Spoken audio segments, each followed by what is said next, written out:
Heisman contenders, March Madness Cinderellas, Olympic level talent. The energy of college athletics is unmatched. And every week, we highlight the most incredible performances, the biggest upsets, and the breakout stars that will become the next generation of professional legends. If it's trending, if it's dominating the headlines, it is officially noteworthy. Get ready for your all-access pass to the collegiate sports world. Welcome to Noteworthy in the NCAA, brought to you by the Empty the Bench Network. Now, let's join your host, Will Charlton.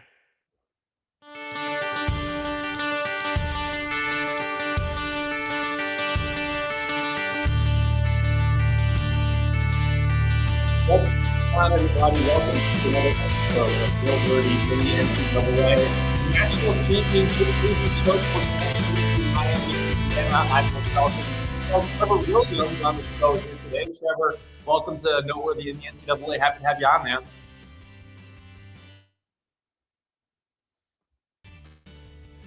Great start off to the show. It's going to be a fantastic national championship. Two great programs going at, great runs that we have. But, Will, before we get down to it, I'll let you take the show away. Sounds good, man. Yeah, you can follow Trevor across social media at TWilly624. You can follow me on Twitter at WillCharltonH13, at TikTok, Will Charlton TV, and Instagram as well. Make sure to follow the Empty the Bench Network at ETB Network across all social media platforms. And also make sure to follow Forever Power 5, the podcast I'm a part of at P5ETB on Twitter and Instagram, and then Forever Power 5, no caps or spaces, on TikTok. And then make sure to stay up to date with all our shows at youtube.com/Empty the Bench Network. So yeah, like Trevor said, we're going to get some smaller stuff out of the way that we normally like to talk about here on Noteworthy in the NCAA. And then we'll really take a dive into tonight's national championship. So Trevor, I like to kind of start things off by talking about a little men's basketball. The new AP poll came out today, as it does every Monday. And, there were some pretty big shakeups because college basketball went down from 5 undefeated teams to only 3 undefeated teams for this new week. Vanderbilt and Iowa State gone from the ranks of undefeated. They both lost 2 games this week, but they really didn't slide down all that much. Iowa State slid down to 9. And then Vanderbilt actually kind of took a tumble. They went from 10 to 15. But yeah, I mean, when you look at this AP poll, not much has changed at the top. Arizona still number 1, undefeated record. UConn now number 2, Michigan number 3, Purdue 4, Duke 5, undefeated Nebraska is at 7. And then I'm a little biased. We're talking about this here, but a very interesting team who has kind of been on the rise up lately. Illinois won 7 in a row. It's undefeated on the road in Big Ten play so far, 4-0 on true road games.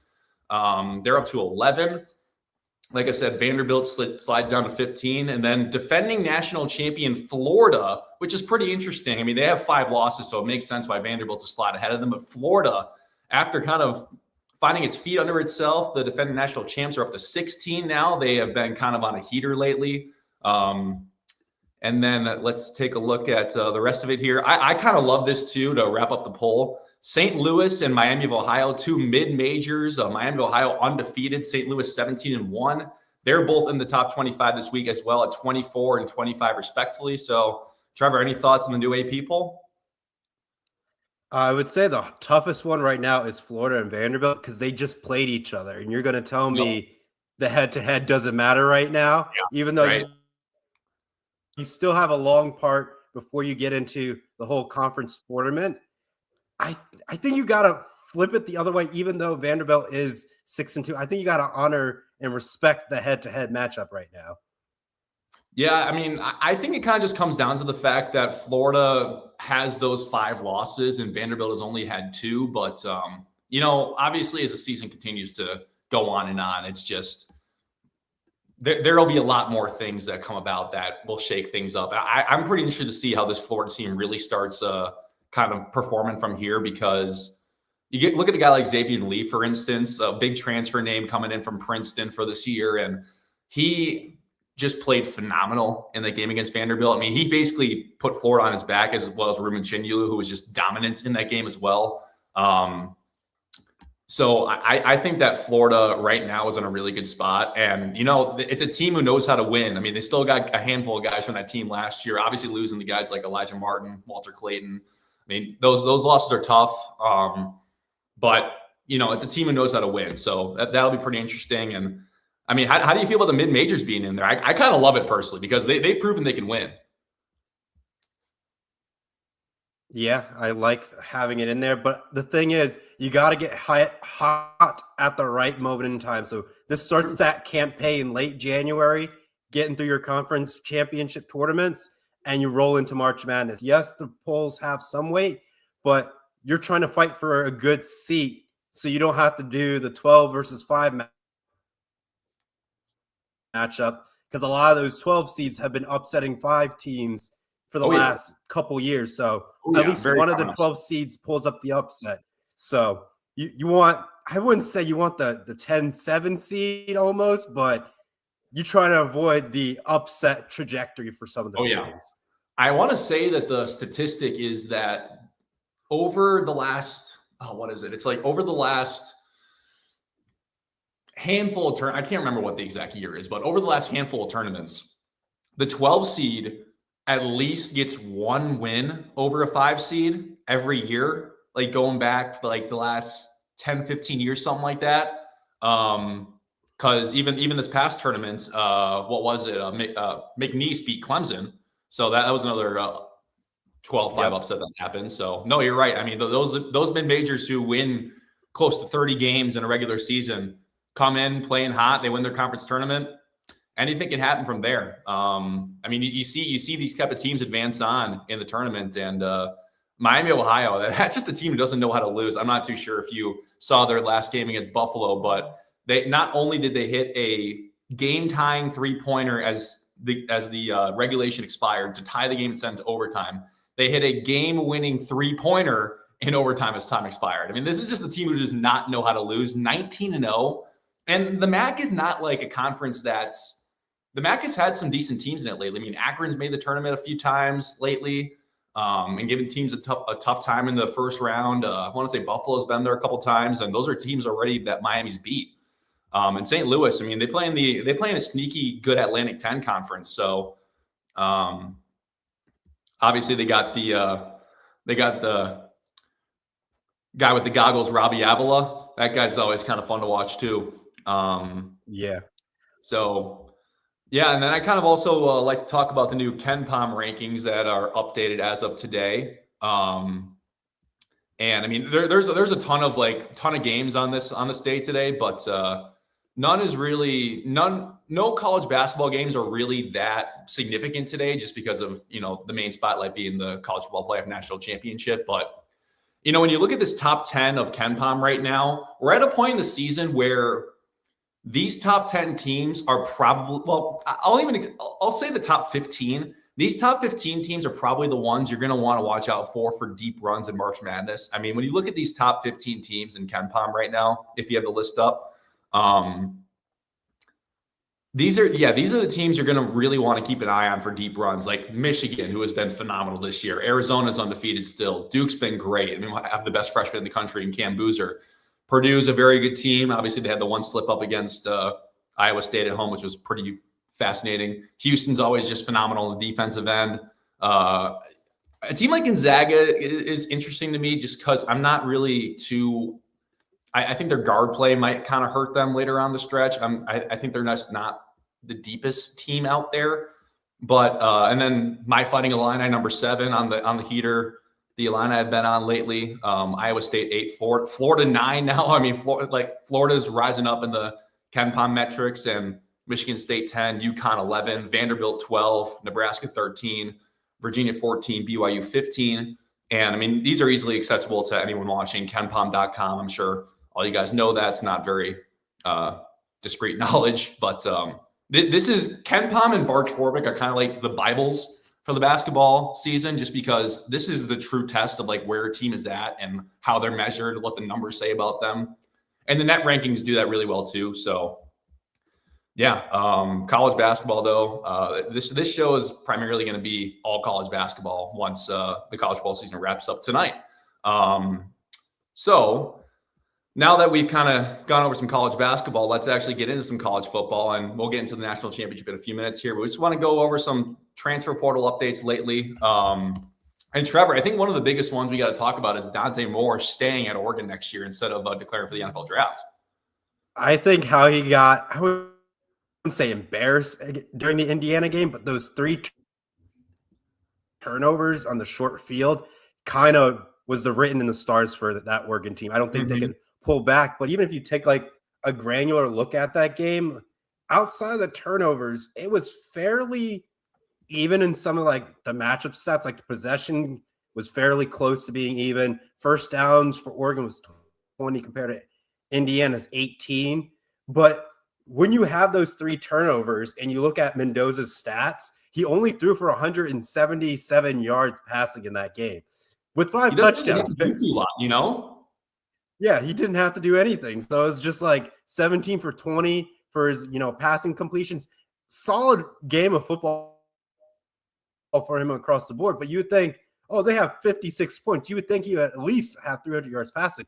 That was not the case there. Yeah, I mean, he still had, 5 touchdowns, though, I think, through the air, if I'm not mistaken. Yeah. I mean, that just goes to show. About 5.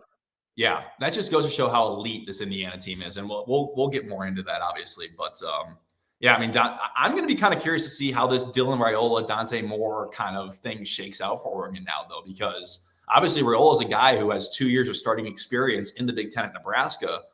And now all of a sudden they got 2 quarterbacks who are definitely starter worthy. So, I mean, what are your thoughts on that? I think it's just like, I don't know what they're going to do there. You can kind of run like a 2 quarterback system, but if you have 2 quarterbacks, you have no quarterbacks, as the saying goes. So they could do some trick plays to change up the name of the game, or you kind of have like a running quarterback where it might be like 3rd and 3. You do a quarterback draw and let the other quarterback get the quick pounding of the short yard game to get the first. But I feel like what is Moore going to do? Like, I feel like he's graduated at this point. So what classes is he going to even take on top of that? I mean, I feel like you can ask that for any quarterback. Look at Carson Beck. He's in his 6th year of college football right now playing tonight. Yeah. Yeah, I mean, he literally came on in a press conference. I'm sure you saw this, but he came on a press conference saying, "Oh, I don't take classes. I graduated 2 years ago." It's like, come on, Dan. This is really the era we're really in right now. I mean, like, I don't know. I find that to be really funny. I think it's like the COVID air still bleeding off on top of that. Yeah, I think so. Good. I think so. On3 also posted something that I kind of found to be really fascinating and actually plays into tonight really well. So apparently, this is just a really recent report that came out, but Miami tried to get Fernando Mendoza to flip to from Indiana to Miami in the transfer portal last year, because obviously they played Cal last year on the road and saw what Mendoza can do to them. So Mendoza knows Miami's team and almost beat them last year. In fact, they had a big lead and let it up at the end. But his younger brother Alberto said, quote, "They came in late, they pushed hard for sure, but ultimately Indiana won." So that's actually pretty significant to watch out for tonight. And also another thing that's interesting. So obviously Trinidad Chambliss, the quarterback of Ole Miss, he got denied that waiver to keep playing at Ole Miss next year. Now he's suing the NCAA, which is like, he's trying to get a 6th year. And it's just like, there's no double standard anymore. There's really not, Mm-hmm. Yeah, I just don't get it. I mean, I guess he's really trying to get back to Ole Miss for one more year. And then the one last thing that I kind of saw that was significant lately, or I guess a couple more things. First off, I'll say Ryan Staub, the quarterback who was kind of sharing snaps at Colorado this year with Caden Salter. He is now transferring to Tennessee, so it looks like the Volunteers have their quarterback next year. And then This is a really interesting thing. So Dylan Edwards, who started at Colorado, was at Kansas State last year. He's transferring to Kansas, running back Dylan Edwards. So he's going from one Kansas school to the other. He's going to play for a rival next year. That just kind of shows how crazy the transfer portal is, don't you think? Yeah, I think with the year of, I guess, with how NIL has translated into the transfer portal, there's no consistency of, I'm going to stick around. I can transfer 3 times to finally find that dream school that's going to take me over the edge in NIL. And sure, it has helped small schools, but at some point, the bigger schools are going to start pouring in way too much money, and they're just going to flip things on their head. Like, I could see Oregon and Nike just going to town to build like a dream dynasty. And it hasn't happened yet. But when you have CEOs saying, that's my school, and I'm going to drop over $1 billion on my program, they can get any college player they want at that point. Yeah, I mean, you nailed it right in the head. I couldn't agree more. And one last thing before we actually take a dive into this national championship game. So college basketball made a switch this past week that the transfer portal window is now going to open up for 15 days the day after the national championship is played.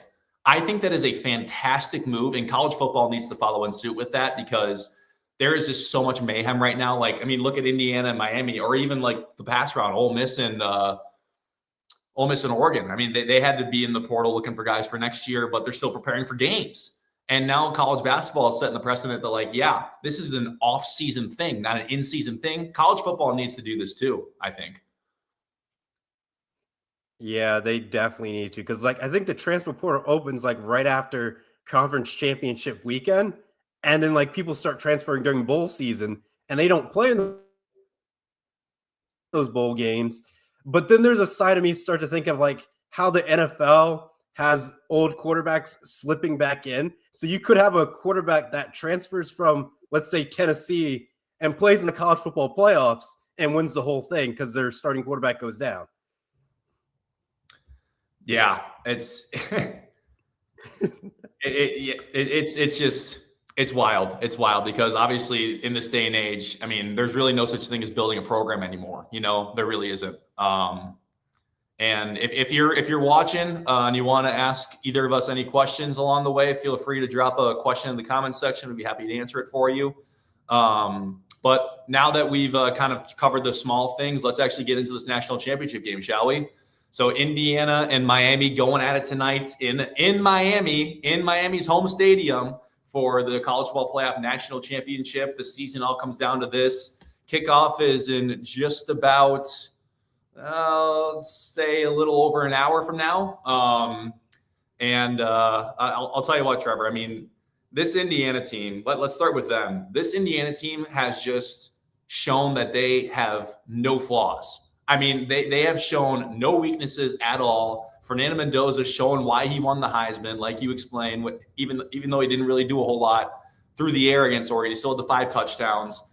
But Indiana is just a wrecking ball right now. And if you told me that literally 2 years ago, I would laugh at you because as a Big Ten guy, like Indiana was the laughing stock of the conference in football. Like if you played Indiana, it was a game on your calendar. It's like, oh, okay.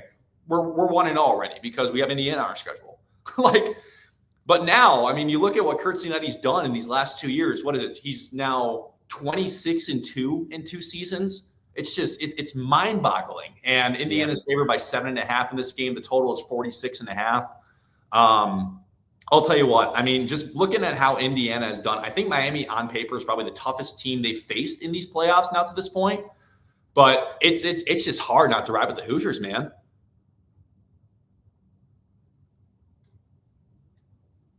Yeah, they definitely have the Cinderella story that everyone's looking for. We're going to probably get a 30 for 30 if they win tonight.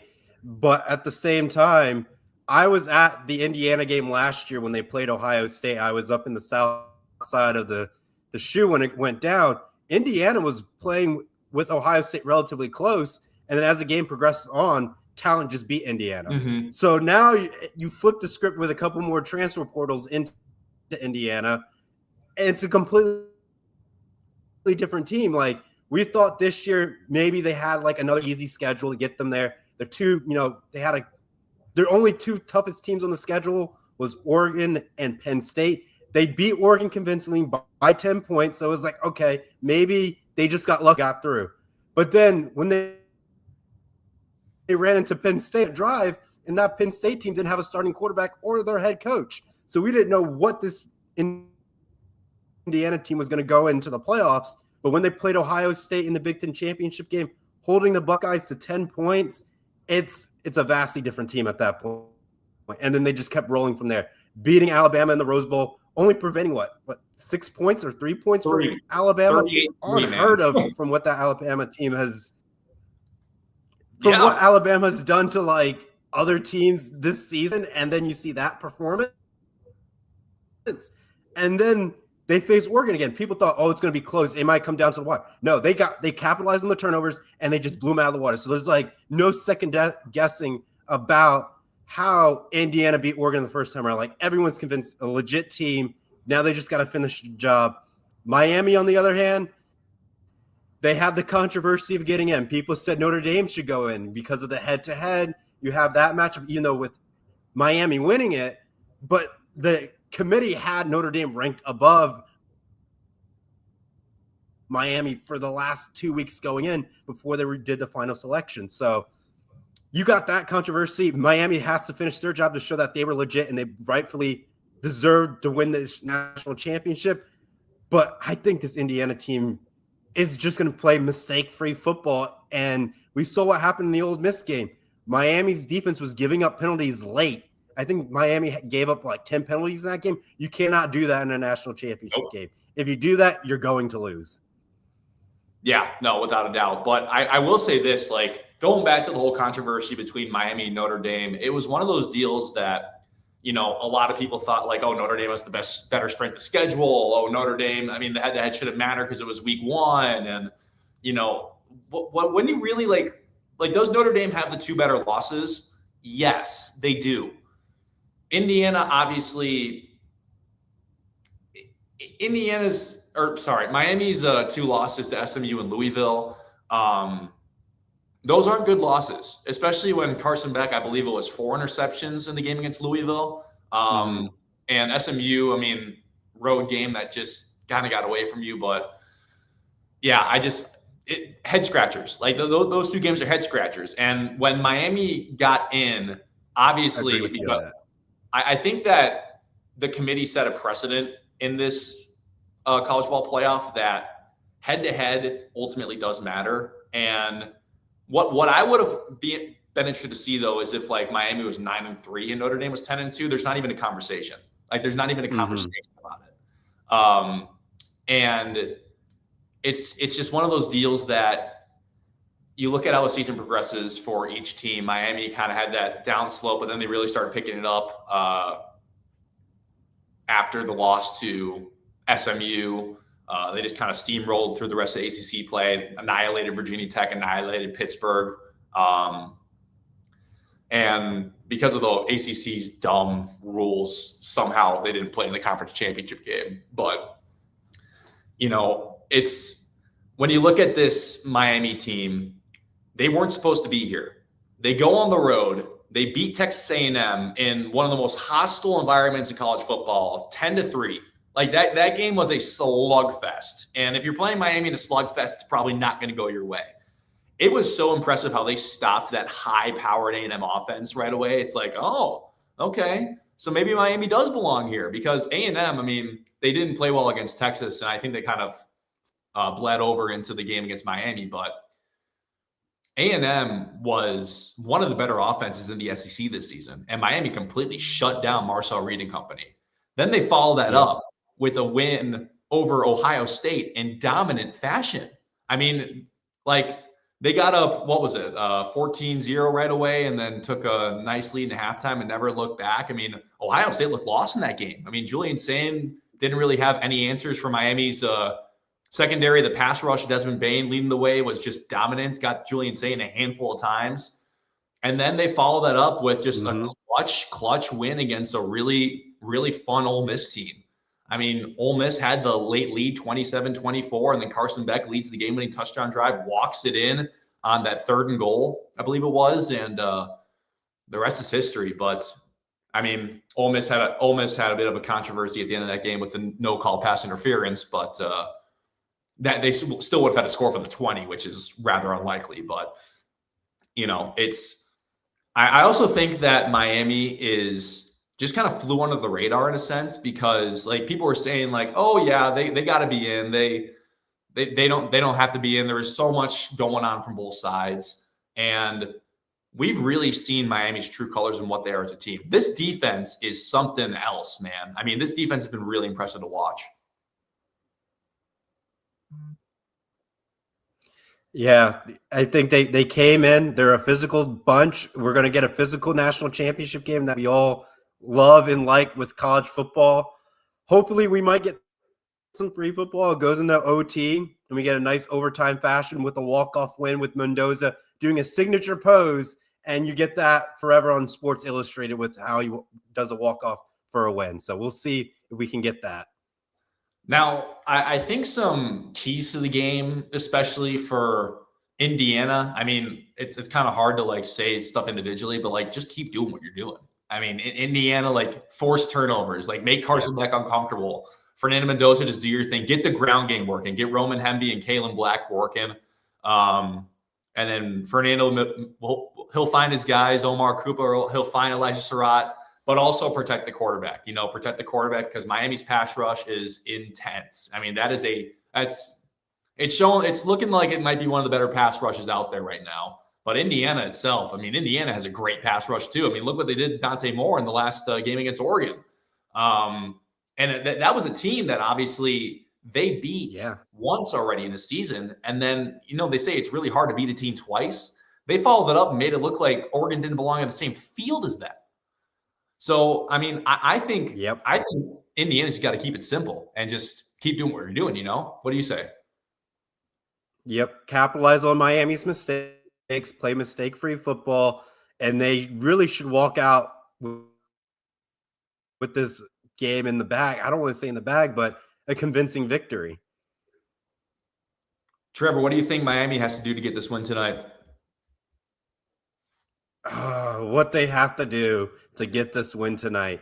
They have to be physical like they've been doing the entire playoffs. I think if they can create pressure for Mendoza and force them to do bad passes and let them get like maybe a pass that gets lobbed up and picked off, that's what they're going to do to win this football game. If they can't do that and create the pressure for Mendoza, I think Mendoza has a fantastic game and doesn't have to worry about it. As soon as they create that pressure, I think we'll see Indiana might break down a little bit, but they might make halftime adjustments to rebound from it, and they might be okay in the second half. But if Miami creates the pressure in the first half and keeps the score maybe like 14-10, I might be trailing by the 4 or up by 4, they might be okay to finish out the game. But again, that Indiana team, if they're receiving in the second half and they can score in that open possession in the second half, we have a game all the way to the end of the fourth quarter at that point. Yeah, I think you nailed it right in the head. I think another important thing to keep in mind, though, is I think Mark Fletcher has to get going. I think Miami's run game has to do something so that Carson Beck gets not put on his shoulders all the time. I think Malachi Toney is going to be a huge difference maker in this game. Malachi Toney is one of the most talented freshmen we've seen in a long time. I mean, the fact that this kid's a true freshman and he's doing what he's doing, I mean, you look at that 2028 NFL draft, and I feel like that guy is going to be right up there for the first overall pick potentially. I mean, this kid is a stud. Yep. So I think if Miami can get Malachi Toney working a bit and get Mark Fletcher going in the backfield, don't make Carson Beck win the game for you, because that's kind of bit Miami in the tail a few times this season already. I think Miami kind of has to, I mean, in a sense, Miami also has to kind of play this perfect too. Like they have to play perfect to win this game, because when you're playing a team that hasn't shown a single flaw in, I mean, they showed a couple flaws in that Ohio State game a little bit, but, Indiana has not shown a single weakness against Alabama or Oregon. I don't even know how you prepare for a team like Indiana, because they just come at you in every single facet possible. And Miami Miami's got to play perfect, in my opinion. And I think it just comes down to a lot of small things. But obviously, when it's a national championship, you really hope it's a good game, because we've seen a handful of national championships where the game's already over right when the game starts. So, I mean, even last year, for instance, Ohio State gets up really, really big on Notre Dame early on. Notre Dame just can't claw back into it. Will Howard completes that pass to Jeremiah Smith down the fade route when Notre Dame brought literally everyone on the blitz on that. Was that a 4th down last year? It might have been. Yeah. But I will say this though. It is really interesting that this game is at Miami's home stadium. I wonder if that could play as an advantage to them. But Indiana fans are going to travel, so I don't know. What do you think? I could see Miami fans buying up all the tickets, and the pricing just changes for them, and Indiana fans can't get in. So we'll see what ends up happening. Like, maybe Indiana fans were able to, price hike and keep a lot of tickets for themselves, but I feel like Miami fans are very clever and smart about this and making sure Indiana fans can't get into this game to make it sure it's a Miami hostile environment from start to finish. And, when you look at like Miami's home games, for instance, I feel like just because it's an NFL stadium, the attendance isn't always like what you would expect it to be. And I feel like there's not, obviously Miami has a lot of fans, but I feel like I've never seen a game that Miami's played at home where the stadium was just packed to the brim, in a sense. Maybe I'm wrong, but like going back to that Notre Dame game week 1, I believe it was packed, but it wasn't packed to the brim by any means. And those Indiana fans, I mean, they took over the Rose Bowl. They took over last week in Atlanta. And I kind of expect the same thing, man. I mean, I think Miami might have to kind of use a silent count at home tonight. I mean, these Indiana fans have been traveling like crazy. And if I'm not mistaken, I believe that Indiana has one of the largest living alumni bases of any college in the country. If I'm not mistaken, I think I've heard that. But I feel like that's true for a lot of Big Ten schools too, just because they're normally a lot bigger schools. I know for a fact Illinois has a very large living alumni base. But yeah, I'll be pretty interested to see like what happens with the kind of crowd split tonight, because you'd expect that Miami would have the advantage, but I wouldn't be so fast to say that, honestly. Yeah, I agree with you on that. I think they're definitely going to pack the stadium. If not, they're going to be on the outside and finding ways to sneak into the stadium. I think it's just that once-in-a-lifetime opportunity for the University of Indiana, because I don't think they'll ever be back in quite some time unless they have another freakishly weird year where they get a lot of good transfer portals coming in. But like, I took a look at it like next season for Indiana. There's a couple teams on their resume where it's like I could see them having 3 losses next year, not making it into the college football playoffs, because I think they got USC, Michigan, and I want to say they might have another Big Ten team that's a threat, which it's like they can win against it, but it's not the same squad that they have this year. So it's like I'm halfway on the fence on that for sure to see what they end up doing. But again, it's college football. Anything can happen in the transfer portal, and anything going up into the next season. Maybe someone gets hurt in the offseason, changes an entire program, and the rest is history. Maybe we see Indiana back in the college football playoffs next year. Oh, wow. Yeah, you're right. So Indiana next year plays Ohio State and USC at home, and they go on the road to Michigan and Washington. Those are like the 4 significant Big Ten games they have. Nebraska on the road is tough too. I don't think Nebraska will be anything kind of crazy next year, though, after they kind of lost a few guys in the portal. But yeah, I mean, you look at Indy. I mean, the thing is, though, like to your point, I think a guy like Curt Cignetti is going to just kind of reset and reload. Like they're going to lose a lot of guys for sure. I mean, they're losing almost their whole offense in a sense, but for what he's done, like I don't see a way in which Indiana's just not going to be nationally relevant again next year. Like obviously 9-3 would still be a phenomenal year for Indiana football because they're so used to maybe winning 4 games in a season. And also, you know what's crazy? I'm kind of going to go on a little tangent here, but I saw a stat that said Indiana before this season had only won 3 bowl games in program history. They're going for their 3rd bowl game win in the same season now. That is unbelievable. That's night and day. That is unbelievable. So yeah, no, that's a good point though. I mean, you know, they're gonna have a tough schedule, so it will be interesting to see how they reload for next year. Because yeah, that's kind of a little bit of a gauntlet there. I mean, Ohio State and USC at home, those are gonna be 2 really tough games, and then at Michigan, who's only gonna be better next year, I think, under Kyle Whittingham now, and then Washington. No matter who you are, that's a really tough place to play. So yeah, that'll be interesting to keep in mind here. So why don't we get into some game picks for tonight, Trevor? The Indiana's favored by 7.5. The over/under is 46.5. Why don't you give us a detailed explanation of what you think is going to go down? What's going to happen tonight, I think, will be Indiana's capping off their historical season, finishing the season undefeated. The margin of victory, I do like the 7.5 points for this. I think they keep it within 7.5, but I think Indiana wins by 2 possessions in this game for sure. But I don't think they're going to have that many flaws. They overcome the stage hype, and all I picture is Dave Portnoy coming on saying this is how you win a national championship to Ohio State for having an undefeated season. That's all I can picture right now. What do you think about that over/under total? From what I've been seeing, the over and under, I think they're going to get over 46.5 based on how many points that they've been producing. So I'm taking the over on this one. Yeah, I'm with you. Indiana has a chance to become the first ever 16-0 team in college football FBS history. I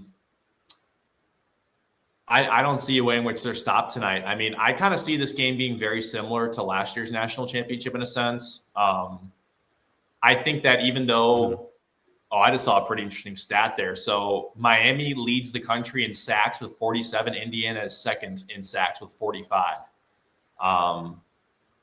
That's pretty interesting. That's going to come into effect tonight for sure. Agreed. But yeah, I think that Indiana's really good big offensive line is going to do a fine job against Miami's pass rush. I think Fernando Mendoza is going to have all the time in the world to make good decisions. He's going to find Omar Cooper. He's going to find Elijah Surratt. I don't think the run game for Indiana is going to be all that great. Like they might get a couple in on the ground for touchdowns, but I don't think they're going to have a great game on the run or on the ground because Miami's run defense is very stout. I believe, if I'm not mistaken, they got the 3rd best rushing defense in the country. I think I saw that earlier. It's top 10. I can't remember if it's 3rd or if it's like 8th or something like that, but it's top 10. So yeah, I think Indiana's just going to keep this wagon rolling. I think that there's going to be a bit just too much firepower on both sides of the ball, and Carson Beck's going to have to try and win this game for Miami. I just don't think that's the winning recipe that Miami wants to have. Although, I mean, Ole Miss's defense isn't top tier by any means, but Carson Beck did win them the game last week. So, you know, I think that if Indiana just plays the way they've been playing, they're going to be just fine.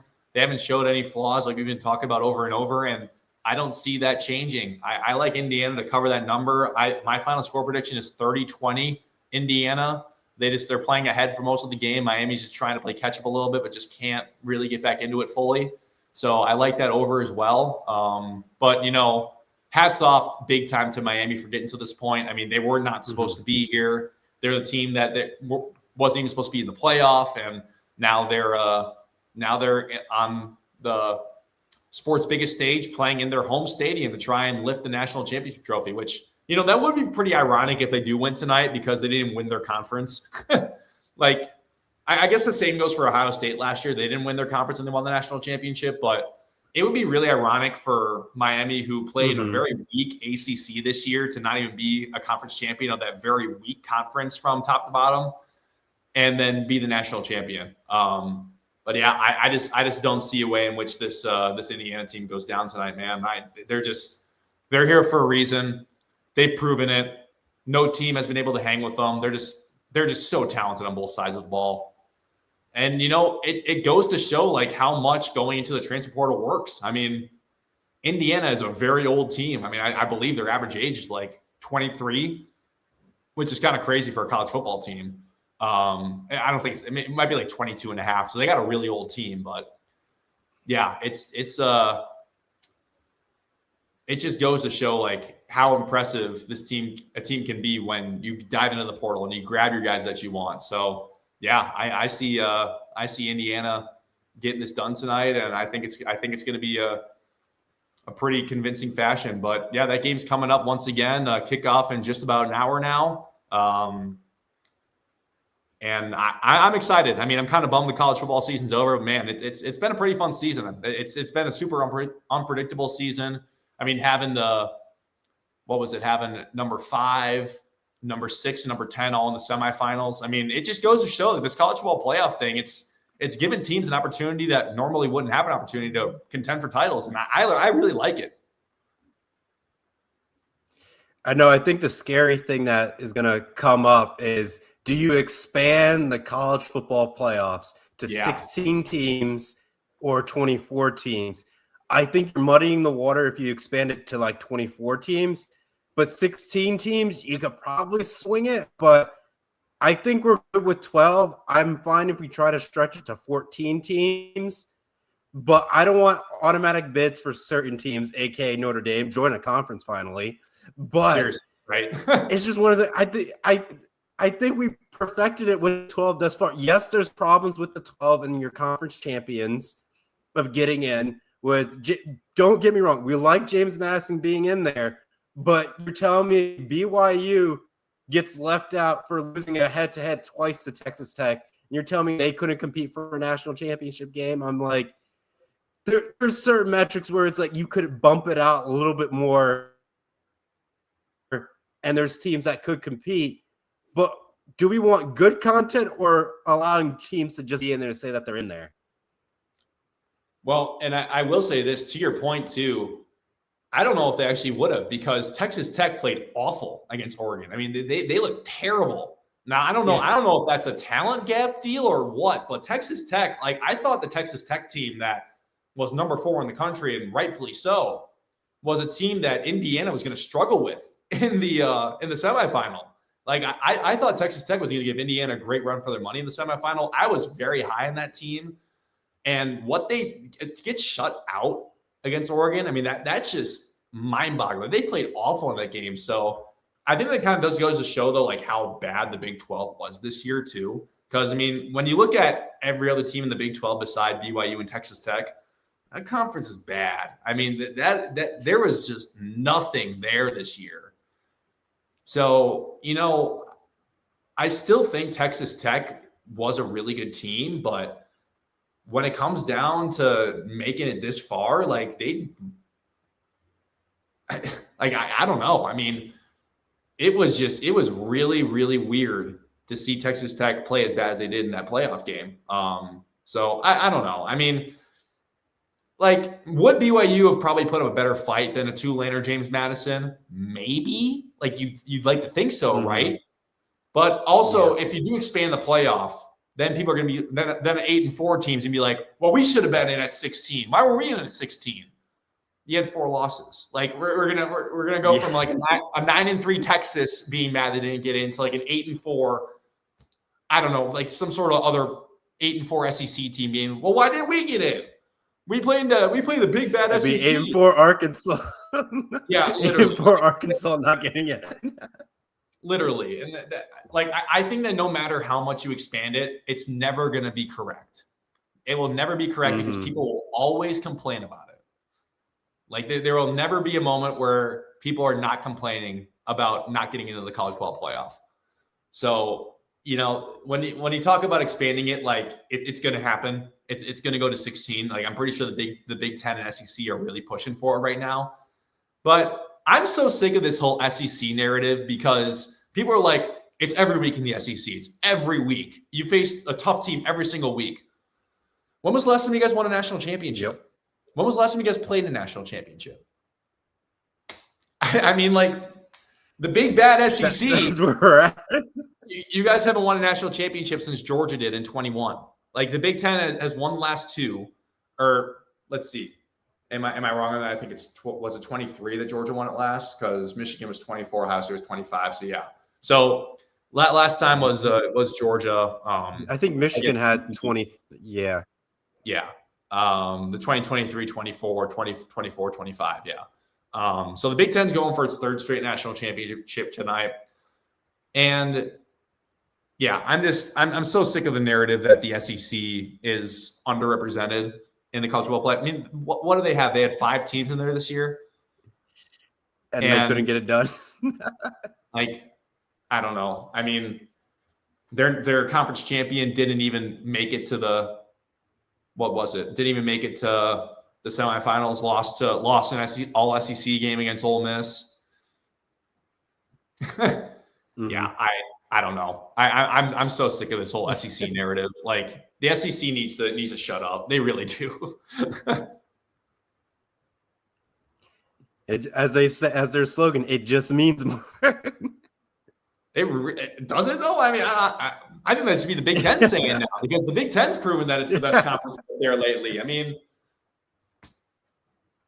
now, the ACC has a chance to win its first national championship in a handful of years since Clemson did it, and would they want to won it last in 2019? Mm-hmm. Yeah, it would have been 2019, I believe. That sounds right. It wasn't that 2019 with Joe Burrow in LSU. Oh, that's the last time Clemson made to the national championship. That's what it was. No, because they beat Ohio State one year. No, that was the year. Yeah, that was the year. That was the year, yeah. 2018 was the year they beat Alabama, then, I believe. If I'm not mistaken. But, yeah, 2019 was the year that they lost to Joe Burrow. Yeah, that's right. I swear, it feels like these years just keep going by so fast. It's ridiculous that we're already talking about the national championship and that it's about to be played here on ESPN a little bit. But, yeah, it's been a really fun college football season. Indiana, if they win tonight, I think they will complete probably the greatest story in college football history, because you look at a team that literally 2 years ago, I believe they went 3-9 or 4-8. They fired their head coach, Tom Allen, bring this guy in from James Madison, who did nothing but really win there. And now here they are after a disappointing end of last year when they lost to Notre Dame in the first round of the playoff, kind of got manhandled in that game. Here they are with a chance to become the first ever 16-0 team in college football history. I mean, this is just an unbelievable story about this Indiana team. I mean, you can't make it up. You really can't. No, you really can't. So, yeah, the game is kickoff is coming up. I believe it's officially in an hour now. But anything else from you, Trevor? I think we've covered a lot here. Yeah, we covered a lot of interesting things. Hopefully, we get one of the greatest national championship games to date. I mean, we've seen national championship games get blown out, but I think this one's going to be on the lines where you're going to watch from start to finish, and we're going to be like saying, okay, Indiana's up, but Miami's making a roaring comeback, and they're going to go with a nice, lovely pump. The storm is coming, and they storm back into the game, and they try to do a game-winning drive to try to keep their national hopes of winning a national championship alive. But it's probably going to get picked off in the end zone. You're going to see the quarterback hands in the air, and that's it. That's how they end up losing a national championship. Oh, man. That'd be wild. I'd love it if it came down to the wire. I was just a big football fan. I'd love it. I'm hoping for a great game. But, yeah, I like Indiana to win that by at least that touchdown. And but even then, it still could be a great game, even if that's the case, even if Miami has like a chance to go down and tie the game potentially in the last drive. But thank you guys so much for tuning into our college football championship college football playoff national championship pregame show. It's been a blast to be on here, be live, enjoy the game. Looking forward to seeing what's hopefully a great game. And yeah, thanks for tuning in. He's Trevor Williams. I'm Will Charlton, and make sure to tune in and enjoy the final game of the 2025-26 college football season. And I'll see you back here next Monday on Noteworthy in the NCAA. Thanks for tuning in.